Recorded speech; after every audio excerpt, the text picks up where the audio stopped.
Well, this is rather interesting, but two lawmakers are prepping survivalist communities in South Carolina and abroad. And what I mean by abroad is, of course, around the country. Columbia, South Carolina. For those concerned about societal collapse or impending disaster, two South Carolina lawmakers have a plan. It includes community ammo depots and tactical weapons training. State reps are both from the small town, or both from a tiny town, as the article states, in the upstate Bible Belt, are in the process of setting up what they call the Virtue Solution Project, or VSP, a group that is seeking to either save America or survive a societal collapse, which they both believe is likely coming. The organization is a mixture of religious ministry, grassroots political organizing, and disaster prepping.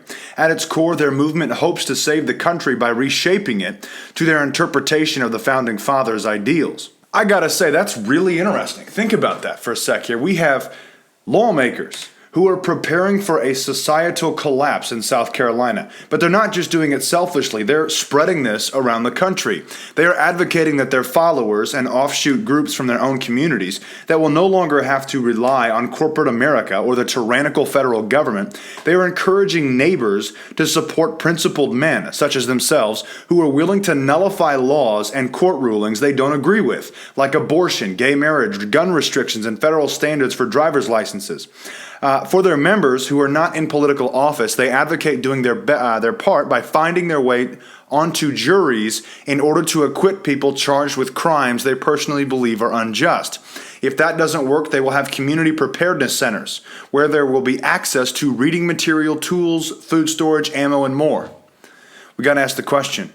Trump's in office, everything's supposed to be going according to plan, and of course, everything is supposed to not collapse, but we have yet two lawmakers who are practically in South Carolina who are going to set up community preparedness centers. It's got to make you wonder, what in the world? What do they know that we don't?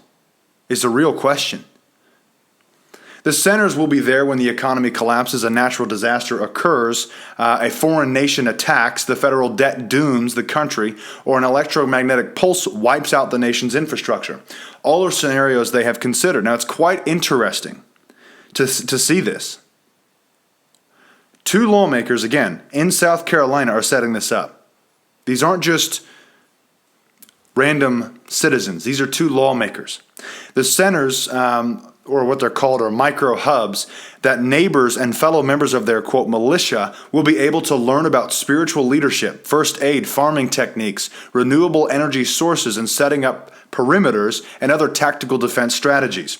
There's probably going to be a lot of crises, but there will eventually come a point where there is a major disaster of some sort in our country, in all likelihood.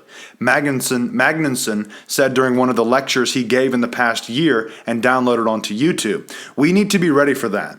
And that will give us an opportunity to have a fresh beginning. And that's a really good point, because you have to really look at what took place. Directly after Trump got in office, so many people went straight back to sleep. But I'll tell you what, Trump is not God. We are not following Trump's agenda. We are following what the Bible says is going to happen. Regardless of who is in office, Jesus Christ is still king.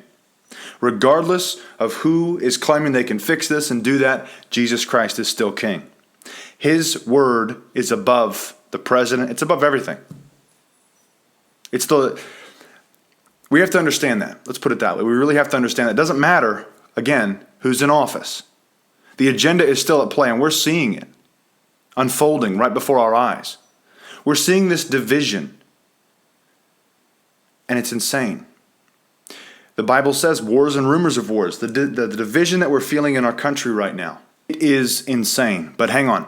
Ivanka Trump just did an interview with 60 Minutes, and she actually mentioned that let me quote her real quick. We live in a very polarizing time, and do you think your dad's contributed to that, to the polarization? This is Gayle King of 60 Minutes, who's doing the interview, I believe. Do you think your dad's contributed to that, to the polarization? And Ivanka Trump says, this predates my father, but I think the election highlighted for people just how divided this country was. But the division just isn't in America. It's all over the globe. But it's all the way down throughout politics, throughout our families, throughout our friends. This division is so deep. It's spiritual. We knew of this massive division coming because what does the devil do? He divides and he conquers. We got to wake up, America. And of course, the two South Carolina lawmakers who are setting up hubs or mini hubs, preparing for some sort of societal collapse. I mean, that showcases just, it doesn't matter what's going on right now with the federal government with Trump. Something is potentially coming. I shouldn't even say potentially. Something is coming. We know it. We all know it. The question's always been when, not if. But anyways, that's all the information I've got for you guys right now. I want to thank you all for watching and listening. God bless and carry on. We are under attack. The mainstream media is getting desperate. The old media is dying. And they're not going anywhere without a fight. We must weather the storm. We have something they don't. You. We need your help. Become a member of the Christian Truther for $1.50 per month, using the discount code in the description to support us in this fight and get access to all of our unlimited content. God bless you and thank you.